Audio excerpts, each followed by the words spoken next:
I've had some form of experience, but I was not drunk. It was around 2 a.m., and my dogs, all three of them, went apeshit mad and started barking like hell. I used to live in a duplex house, and I ran down from the top to see what happened and what set them off, or whether they got into a fight, which they often do. By the time I reached their kennel, the front yard near the gate, they stopped barking and was silent.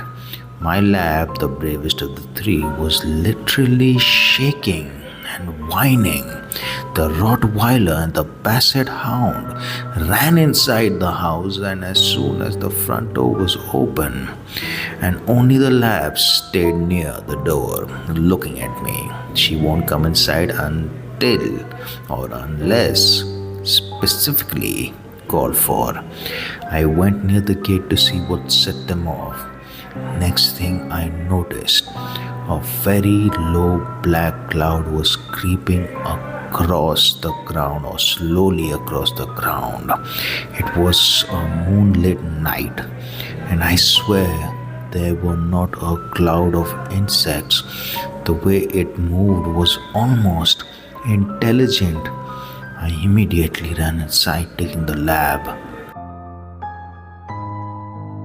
Well, I had some unexplained experience. It was a story about three bald women, as they call them, Teen Takliya, who supposed to kidnap children and eat their flesh. All people in the neighborhood believed that, especially mothers. So everything was banned, like going outside to play in the evening, banned staying up at night. So naturally, me and my two friends decided to investigate that. For like we believe in science and there is no possible way that a woman can be bald. One night, we actually fucking saw them walking in the abandoned Maidan. Shit our pants then and there. Ran to home. Never told the parents about that, but dude, we saw them. Three bald women wearing look-alike saris, walking bare feet, finding something on the ground. Damn.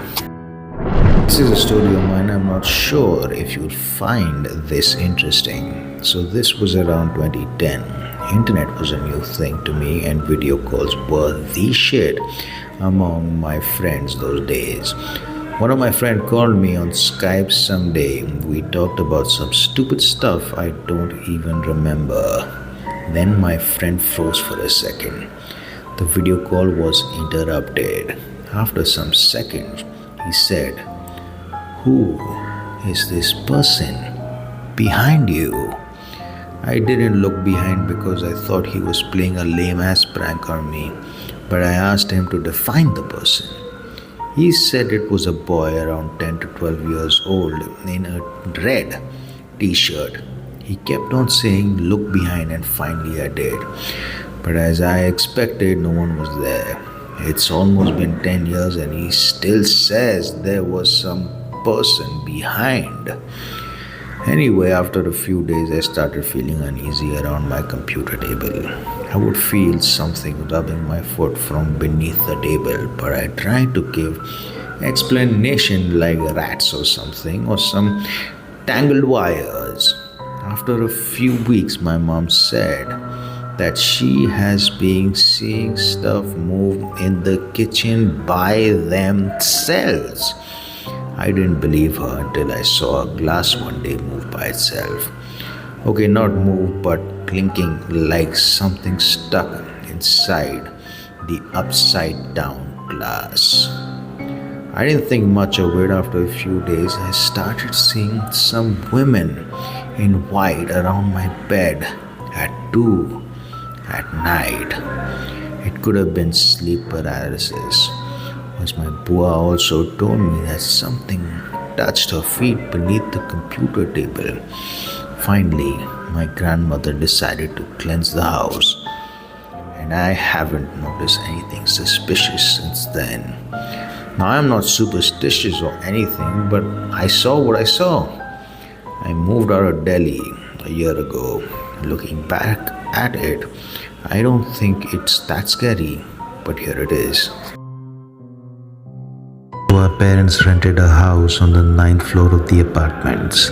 As my dad was transferred for a couple of years, this was like 8-9 years ago, I stayed in a different city and used to go home for holidays. Now I'm fairly nocturnal and I usually am awake till 3 or 4 a.m.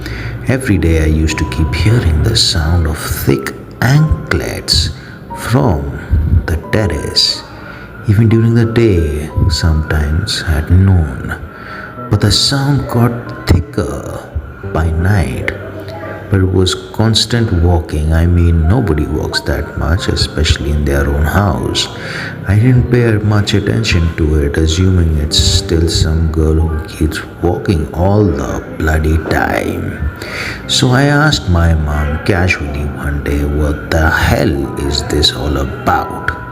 Her reply made the back of my hair stand. Apparently, our neighbor's young daughter died when they lived there, and she grew up all her life in these apartments.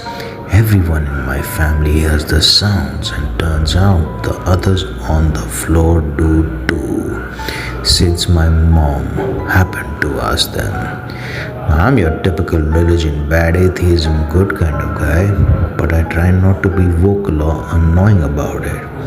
I'd really love a rational explanation to that, but I don't know if I could get any.